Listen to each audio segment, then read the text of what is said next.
The governor's seal gleamed under the courthouse lights as I held the cease and desist order in my trembling hands. Sheriff Karen's face went white as she read the official document that would end her reign of terror. Her voice cracked as she whispered to her deputy, "How did they? This cannot be real." I looked her straight in the eyes and said the words I had dreamed of for months. "Your harassment stops today, Karen. The governor of this state has ordered it." This is how I took down the most corrupt sheriff in county history. 2 years ago, I bought my dream cabin in the mountains of Pine Ridge County. After 15 years of saving every penny from my construction job, I finally had enough for a down payment on 3 acres of pure heaven. The cabin sat on a gentle slope surrounded by towering pines, with a view that stretched for miles across the valley below. Every weekend, I would drive the winding mountain road to my sanctuary. I would sit on the wooden deck with my morning coffee, listening to the wind through the trees and watching eagles soar over the ridgeline. This place was more than just a weekend retreat. It was my escape from the noise and stress of city life. It was where I planned to retire someday. The cabin needed work, but I loved every project. I spent countless hours replacing rotted deck boards, clearing fallen branches, and improving the gravel driveway. My daughter Sarah would visit with her kids, and we would roast marshmallows around the fire pit I built with my own hands. Those were the happiest moments of my life. Sheriff Karen Hendricks first appeared on a crisp October morning during my 3rd month as a property owner. I was splitting firewood when I heard tires crunching on gravel. A white patrol car with Pine Ridge County Sheriff painted on the side pulled up next to my truck. A tall woman with steel-gray hair stepped out, adjusting her gun belt as she walked toward me.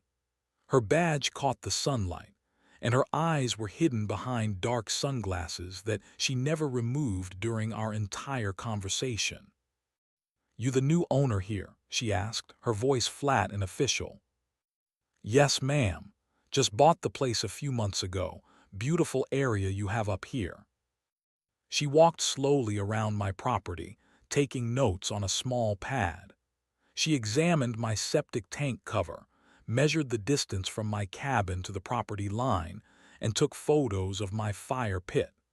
The whole inspection felt strange and invasive, but I assumed this was normal procedure for new residents. "You are not from around here," she said. It was not a question. "No, ma'am. I live down in the valley during the week. This is my weekend place." Karen stopped walking and stared at me for a long moment. Something in her expression made my skin crawl. There was a coldness in her demeanor that had nothing to do with professional duty. Mountain folk have their own ways of doing things. City people sometimes do not understand that. You would be wise to remember where you are. She handed me a business card with her name and contact information. "I will be checking on this property regularly. Make sure you keep everything in compliance with local ordinances." As her patrol car disappeared down the mountain road, I felt an uneasiness settle in my stomach.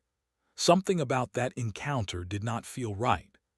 Karen had not explained what ordinances she was referring to, and her tone had been more threatening than helpful.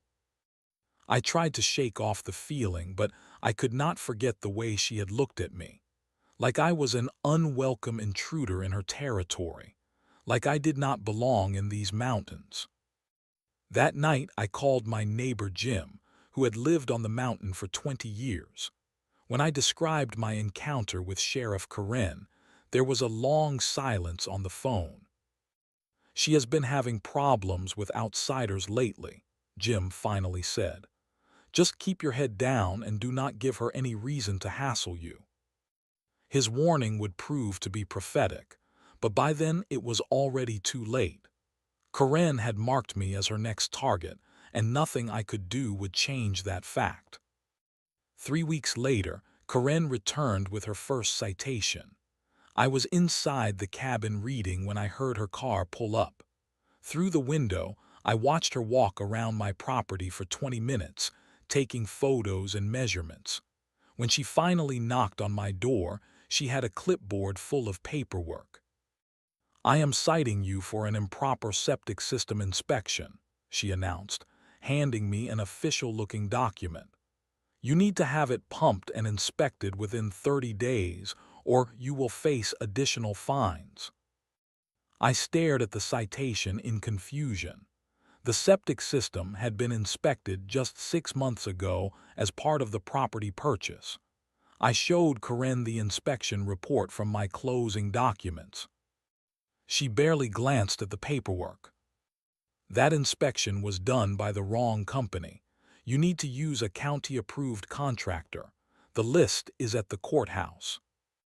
When I drove to the courthouse the next day, the clerk could not find any list of approved septic contractors. She suggested I call the county health department, but they told me any licensed contractor would be acceptable.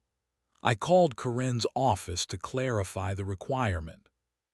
"Ma'am, there seems to be some confusion about the septic inspection. The health department says any licensed contractor is fine, but you mentioned a specific approved list."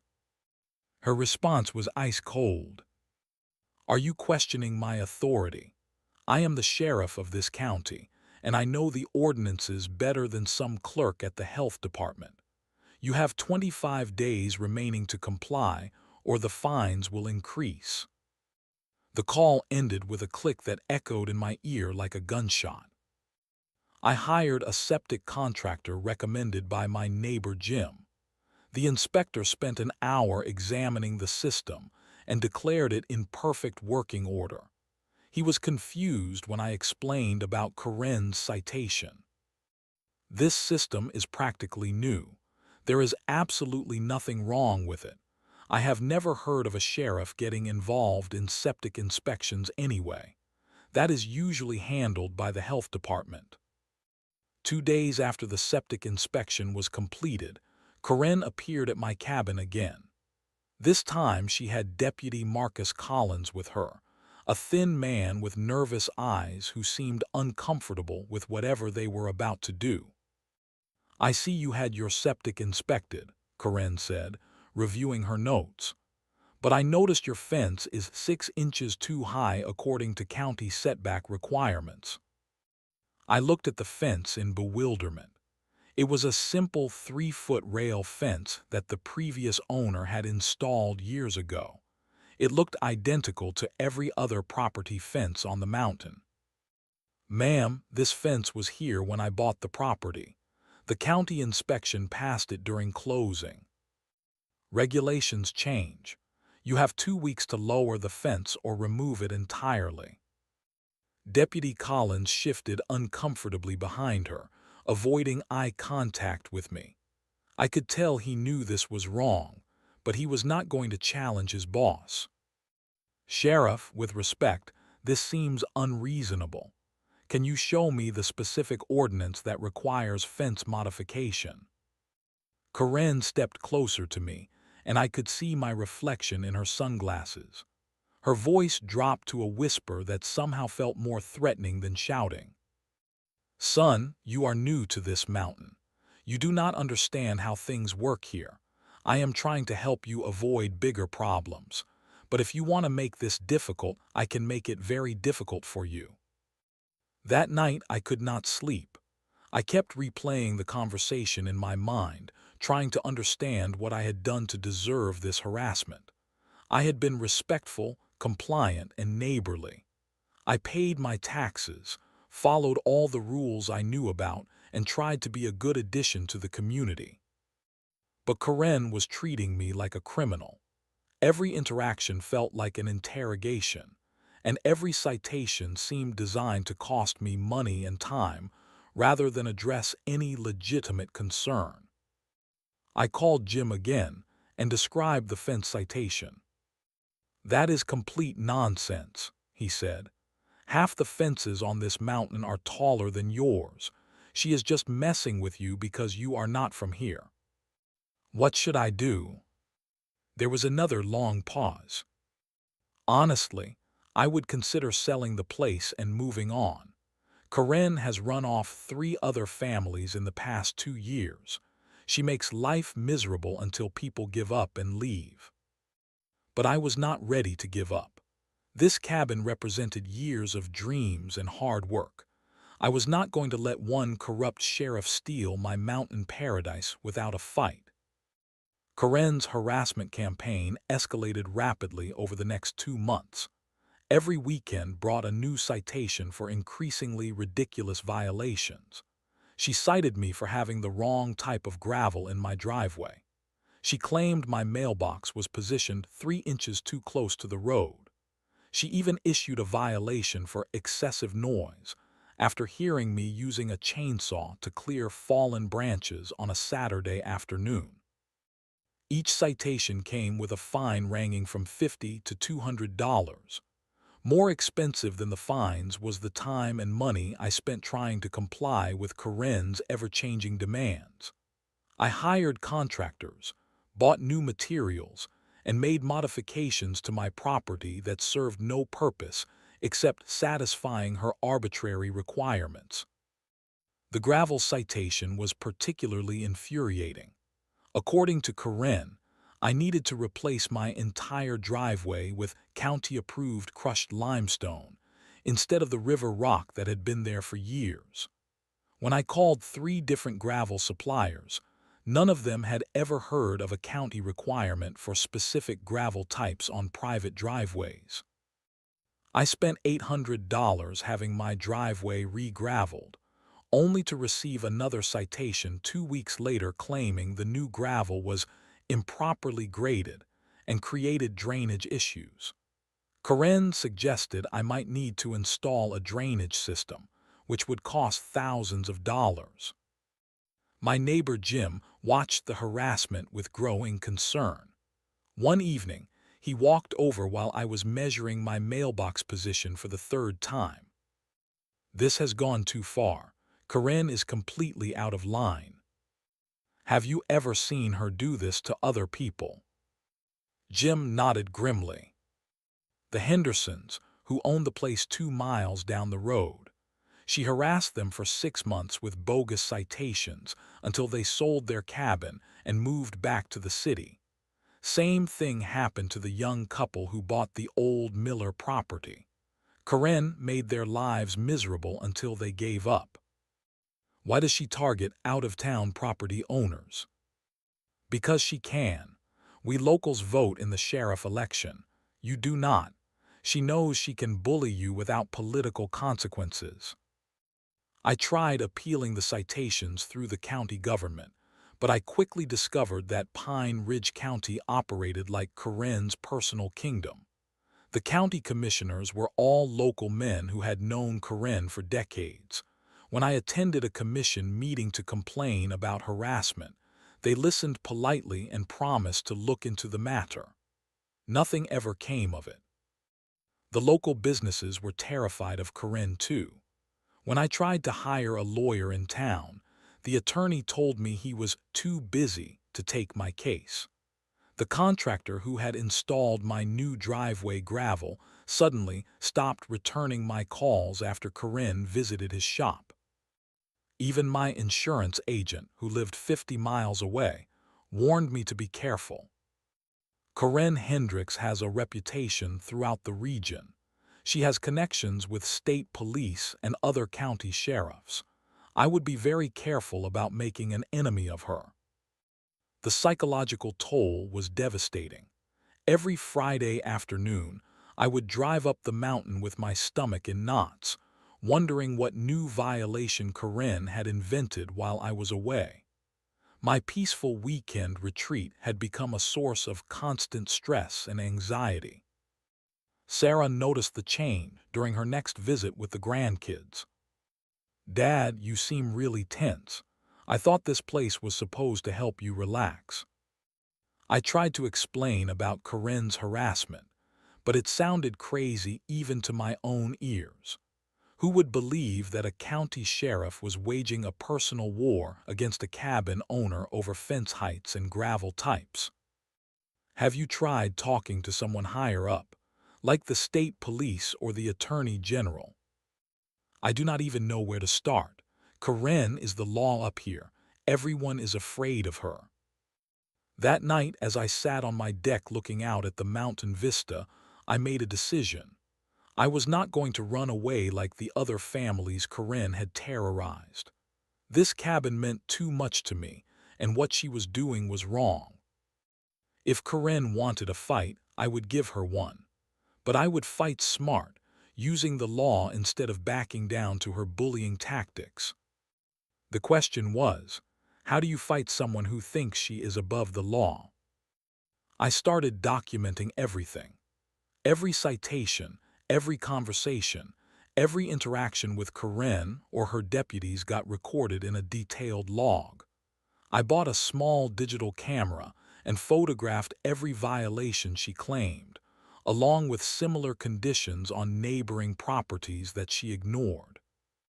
My dining room table became a war room covered with legal documents, photographs, and notes.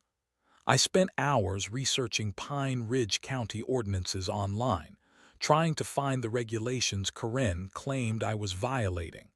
Most of them did not exist. The fence height requirement she cited was nowhere in the county code.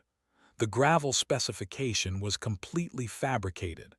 The noise ordinance she referenced had been repealed 3 years earlier. Karen was simply making up rules as she went along, confident that I would not challenge her authority. I also began researching Karen herself. Public records showed she had been sheriff for 12 years, elected unopposed in the last 3 elections. Her salary was paid by county taxpayers, but her behavior suggested she saw herself as some kind of feudal lord rather than a public servant. More disturbing was what I learned about her training and certifications. To issue certain types of citations, a sheriff needed specialized training from the state. Karen's personnel file, which I obtained through a Freedom of Information request, showed gaps in her required continuing education. I contacted other property owners who had been driven away by Karen's harassment. The Hendersons, who had sold their mountain cabin 2 years earlier, were eager to share their story. "She made our lives hell for 8 months," Mrs. Henderson told me over the phone. "Citations for everything you can imagine. We spent over $3,000 trying to comply with her demands, and it was never enough. She always found something new to complain about." Did you try to fight back? We tried, but we were on our own. The local government would not help, and we could not find a lawyer willing to take on the sheriff. Eventually, we just gave up. It was not worth the stress. The young couple from the Miller property had a similar experience. Karen had cited them for unauthorized camping when they slept in a tent on their own land while building their cabin. She claimed their construction project violated numerous building codes that the county inspector had already approved. As I gathered evidence, a pattern emerged. Karen was not just harassing random people. She was systematically targeting out-of-town property owners to drive them away from the mountain. The question was why. Jim provided part of the answer during one of our conversations. Karen's family has lived on this mountain for 4 generations.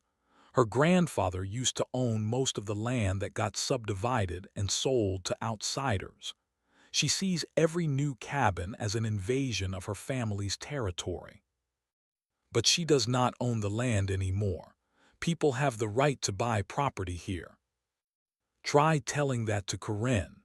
In her mind, this mountain belongs to her, and the rest of us are just guests who need her permission to stay.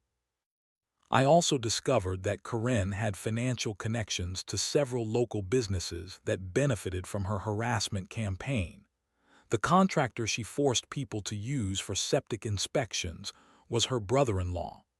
The gravel supplier she recommended was owned by her cousin. She was not just abusing her power for ego. She was running a profitable extortion scheme. Armed with this information, I began looking for allies outside Pine Ridge County. Karen might control the local government, but she did not control the state agencies that oversaw sheriff departments. I contacted the State Bureau of Investigation, the Attorney General's office, and the Governor's Commission on Law Enforcement Standards. Most of my calls were referred to voicemail systems or form letter responses, but I kept calling and submitting formal complaints. The breakthrough came when I reached an investigator at the state level who specialized in civil rights violations by law enforcement officers. When I described Karen's pattern of harassment, he asked me to send him everything I had documented. "This sounds like a federal civil rights case," he told me. "If she is targeting people based on their resident status, that could violate constitutional protections. Keep documenting everything, and we will see what we can do." For the first time in months, I felt hope. The state investigator introduced me to attorney Rebecca Martinez, a civil rights lawyer from the state capitol who specialized in police misconduct cases. When I showed her my documentation, her eyes lit up with professional interest. "This is one of the most clear-cut cases of abuse of authority I have seen in years," she said, flipping through my evidence file. "Sheriff Hendricks has violated multiple state and federal laws. The question is not whether we can win. The question is how big we want to make this case." Rebecca explained that Karen's harassment campaign violated several categories of law. By targeting out-of-town property owners, she was engaging in discrimination based on resident status. By fabricating ordinances and issuing bogus citations, she was committing fraud and extortion. By using her badge to intimidate and threaten people, she was violating federal civil rights statutes. We could file a civil lawsuit against her personally and against Pine Ridge County for allowing this behavior, but I think we can do better than that. I want to go straight to the governor's office. Rebecca had connections throughout the state government from her years of civil rights work. She knew investigators, attorneys, and officials who could bypass the local politics that protected Karen. The governor takes police misconduct very seriously, especially when it involves systematic harassment of citizens. If we present this case properly, we can get action at the highest levels of state government. While Rebecca worked her political connections, I continued gathering evidence.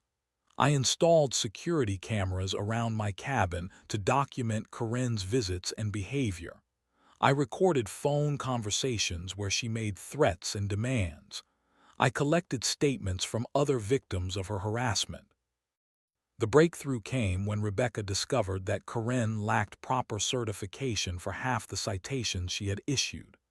State law required specialized training before a sheriff could enforce building codes, environmental regulations, or zoning violations. Karen had been issuing these citations for years without the legal authority to do so. "This is bigger than harassment," Rebecca explained. "She has been operating outside her jurisdiction for years. Every citation she issued without proper certification is potentially invalid. We are talking about hundreds of violations affecting dozens of property owners." Rebecca also discovered that Karen had been keeping some of the fine money for herself, instead of turning it over to the county treasury. The septic inspection fees were going directly to her brother-in-law's business, with Karen receiving a kickback for every referral. "She is not just a bully, she is a criminal. The governor is going to be very interested in this case." I also learned that other counties had been watching Karen's behavior with concern. She had developed a reputation throughout the region as an out-of-control sheriff who abused her authority. State law enforcement officials had been waiting for someone to build a strong enough case to take action. "You are not the first person to complain about Karen," Rebecca told me. "But you are the first person with enough documentation to make a case stick. Most people just give up and move away. You decided to fight back, and that makes all the difference." The final piece of evidence came from an unexpected source. Deputy Collins, who had accompanied Karen on several of her harassment visits to my cabin, contacted Rebecca through an intermediary. He wanted to provide information about Karen's illegal activities. Collins had been keeping his own records of Karen's behavior, motivated by concern that he might be held liable for her actions. He had documented numerous instances where Karen had fabricated ordinances, threatened property owners, and diverted fine money for personal benefit. "Deputy Collins is willing to testify about everything he has witnessed," Rebecca told me. "He is concerned about his own legal exposure if this case goes federal. Having an insider witness will make our case unbeatable." Rebecca spent 2 weeks preparing a comprehensive complaint package for the governor's office. The file included victim statements, financial records, training certification documents, recorded conversations, photographs, and Deputy Collins' insider testimony. "This package contains everything the governor needs to take immediate action," she explained. "Karen's behavior is so egregious and well documented that they will have no choice but to intervene." The governor's office agreed to expedite the case due to the severity of the civil rights violations. Within a week, investigators from the State Bureau of Investigation were conducting interviews and reviewing evidence. "They are going to issue a cease and desist order with the governor's signature," Rebecca told me. "Karen will be ordered to stop all harassment activities immediately, and the state will begin a formal investigation into her conduct." After months of feeling powerless against Karen's abuse, I finally had the legal firepower to fight back. The governor himself was about to tell Karen that her reign of terror was over. The cease and desist order arrived on a Tuesday morning, delivered by certified mail with the official seal of the governor's office. The document was 2 pages of legal language that boiled down to a simple message. Sheriff Karen Hendricks was ordered to immediately cease all harassment activities against property owners in Pine Ridge County. Rebecca called me as soon as she received her copy. "This is it. The governor has personally signed an order directing Karen to stop her harassment campaign. She is also being placed under investigation by the State Bureau of Investigation. If she violates this order, she will face immediate removal from office and criminal prosecution." I held the document in my hands, feeling the weight of the official paper and the raised seal that represented the full authority of the state government. After months of feeling helpless against Karen's abuse of power, I finally had something more powerful than her badge. What happens now? Now we deliver it to her personally. The order requires immediate compliance, and I want to make sure she understands the seriousness of the situation. Can you meet me at the sheriff's office this afternoon? I had been dreading another confrontation with Karen, but this time felt different. Instead of facing her as a powerless victim, I would be confronting her as a citizen backed by the highest authority in the state. The Pine Ridge County Sheriff's Office was located in a small building next to the courthouse. When Rebecca and I walked through the front door, the desk clerk looked nervous. "We need to see Sheriff Hendricks immediately," Rebecca announced, showing her attorney credentials. "We have official documents from the governor's office that require her immediate attention." Karen emerged from her office looking annoyed at the interruption. When she saw me standing next to Rebecca, her expression shifted to confusion and then concern. "What is this about?" Rebecca handed her the cease and desist order. "Sheriff Hendricks, you are being served with an official order from the governor of this state. You are directed to immediately cease all harassment activities against property owners in your county, particularly those involving fabricated ordinances and unauthorized citations." Karen's face went white as she read the document. Her hands trembled slightly as she examined the governor's signature and official seal. This cannot be real. Who filed this complaint?" "That information is contained in the official investigation file. What matters now is your compliance with this order. Any further harassment of property owners will result in your immediate removal from office and criminal prosecution." Karen looked at me with an expression I had never seen before. The arrogant confidence was gone, replaced by fear and desperation. "You do not understand what you have done. This county needs law and order. I was just doing my job." "Your job does not include fabricating ordinances, extorting property owners, or operating outside your legal authority," Rebecca replied. "The state investigation has found multiple violations of state and federal law." Deputy Collins appeared in the doorway, apparently drawn by the commotion. When he saw the official documents, he looked relieved rather than surprised. "Ma'am," he said to Karen, "maybe we should call the county attorney." "Shut up, Marcus," Karen snapped. "This is not over. I have been protecting this county for 12 years. Some outsider with a fancy lawyer is not going to destroy everything I have built." Rebecca stepped forward, her voice calm but firm. "Sheriff, I strongly advise you to consult with an attorney before making any further statements. This investigation involves potential federal civil rights violations, fraud, and extortion. Anything you say can be used against you in criminal proceedings." The confrontation was attracting attention from other county employees and visitors to the courthouse.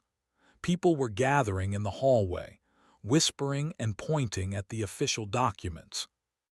Karen seemed to realize that her public humiliation was just beginning. The entire county would know within hours that the governor had ordered her to stop harassing property owners. "I need to review these documents with my attorney," she said finally, her voice barely above a whisper. "That is your right," Rebecca replied. "But understand that compliance with this order is not optional. Any further harassment activities will result in immediate state intervention." As we walked out of the sheriff's office, I felt a mixture of relief and vindication. The woman who had terrorized me and other property owners for months had just been handed an official order from the governor telling her to stop. But I also knew this was not over. Karen was cornered and desperate, which could make her even more dangerous. The next few days would determine whether she would accept defeat or escalate her harassment in defiance of the governor's order. Either way, I was no longer fighting this battle alone. The full authority of the state government was now on my side. Karen's response to the cease and desist order was both predictable and self-destructive. Instead of accepting the governor's directive and seeking legal counsel, she decided to double down on her harassment campaign. 3 days after being served with the order, she appeared at my cabin with 2 deputies and a stack of new citations. Her hands were shaking as she approached my door, but her voice still carried the arrogant tone I had come to despise. "I do not care what some politician in the state capitol thinks. This is my county, and I will enforce the law as I see fit."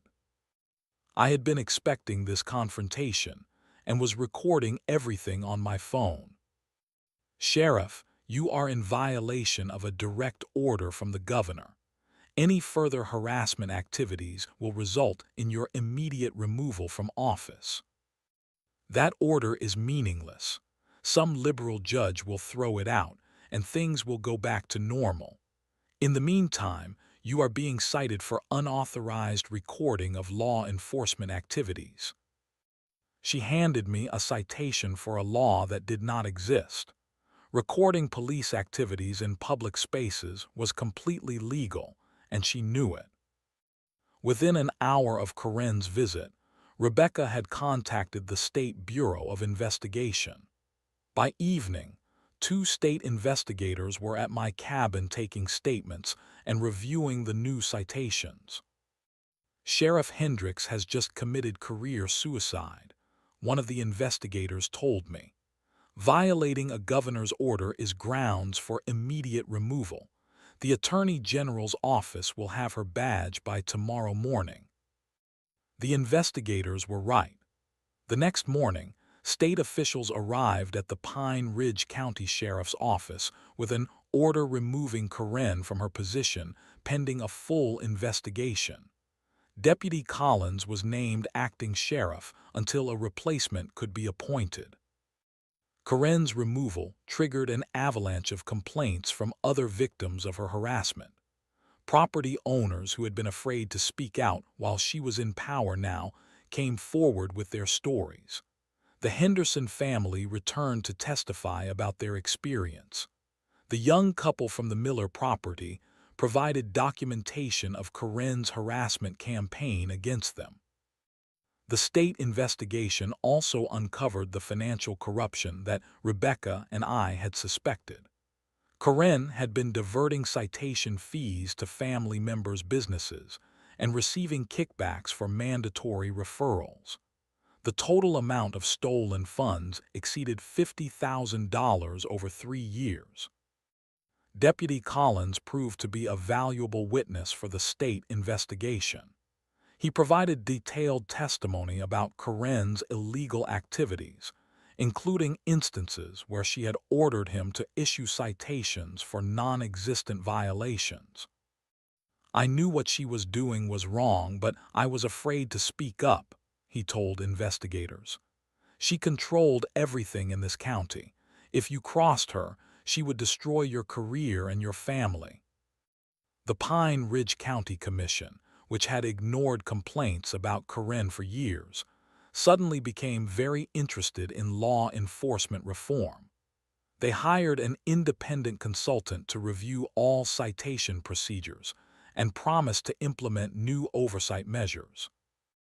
Local newspapers picked up the story, and Karen's fall from grace became regional news. The headline in the state capital newspaper read, "Mountain Sheriff removed for systematic harassment of property owners." Rebecca filed a federal civil rights lawsuit against Karen personally and against Pine Ridge County for allowing her behavior to continue unchecked. The lawsuit sought damages for all the property owners who had been harassed, as well as punitive measures to prevent future abuse. This case will send a message throughout the state that badge abuse will not be tolerated, Rebecca announced at a press conference. No law enforcement officer is above the law, regardless of how long they have been in power. Karen's empire of fear and corruption had crumbled in less than a week. 6 months later, I sat on my cabin deck watching the sunrise over the mountain valley, finally able to enjoy the peace I had originally sought when I bought this property. The harassment was over, the stress was gone, and my mountain sanctuary had been restored. Karen's legal troubles were far from over. The state attorney general had filed criminal charges against her for fraud, extortion, and civil rights violations. She faced up to 10 years in federal prison and the loss of her law enforcement pension. Her family's businesses, which had profited from her corruption, were also under investigation. The federal civil rights lawsuit that Rebecca filed on behalf of all Karen's victims had been settled for $2 million. Pine Ridge County's insurance company paid the settlement rather than risk a jury trial that could have resulted in much higher damages. My portion of the settlement covered all the money I had spent on bogus compliance requirements, plus compensation for the emotional distress Karen had caused. More importantly, the settlement included a permanent injunction preventing any future harassment of property owners based on their resident status. Deputy Collins had been appointed as the new permanent sheriff after winning a special election. One of his first acts was to review and void all of Karen's questionable citations from the past 3 years. Dozens of property owners received refunds for fines they had paid to avoid Karen's escalating harassment. She cost this county more than just money, Sheriff Collins told me during a visit to my cabin. She destroyed people's trust in law enforcement. It will take years to rebuild the relationship between the sheriff's department and the community. Collins also implemented new training requirements and oversight procedures to prevent future abuse. All citations now required review by the county attorney before they could be issued. Body cameras were mandatory for all deputies during property inspections, and a civilian review board was established to investigate complaints against law enforcement officers. The other victims of Karen's harassment were also finding closure. The Henderson family had purchased another mountain cabin and were enjoying weekend retreats without fear of arbitrary citations. The young couple from the Miller property had completed their cabin construction and started a family in their mountain home. Jim, my neighbor who had warned me about Karen from the beginning, stopped by one evening while I was grilling dinner on my deck. "You did something amazing," he said. "You fought back when the rest of us were too scared to stand up to her. This mountain is a better place because of what you did." I just wanted to enjoy my cabin in peace. I never intended to take on the sheriff. That is what made you the right person to do it. You were not looking for a fight, but you were not willing to be pushed around either. That kind of quiet determination is what beats bullies like Karen. The investigation into Karen's activities had revealed the full scope of her corruption. Over her 12-year career as sheriff, she had systematically harassed at least 30 property owners, forcing a dozen families to sell their mountain homes and leave the area. Her harassment campaign had been motivated by a combination of family territorial claims, financial corruption, and simple abuse of power. Rebecca, who had become a friend during our legal battle, visited occasionally to check on my progress and share updates about Karen's criminal case. "You should be proud of what you accomplished," she told me during her last visit. "Most people who face this kind of harassment just give up and move away. You chose to fight back, and you saved dozens of other families from going through what you experienced. It was not just me. You did the legal work, Deputy Collins provided the insider testimony, and the state investigators built the criminal case. It took all of us working together to stop her." "True, but it started with you deciding not to run away. That decision changed everything." As I reflected on the past year, I realized that fighting Karen had changed me in ways I never expected. I had discovered reserves of strength and determination I did not know I possessed. I had learned that ordinary citizens can challenge corrupt authority when they document everything, build alliances, and refuse to give up. My mountain cabin was more than just a weekend retreat now. It was a symbol of what happens when good people stand up to bullies and fight for what is right. Every morning when I sat on my deck with coffee, watching eagles soar over the valley, I was reminded that justice sometimes comes slowly, but it does come. Karen's reign of terror was over. The mountain was free, and the families who called it home could finally live in peace.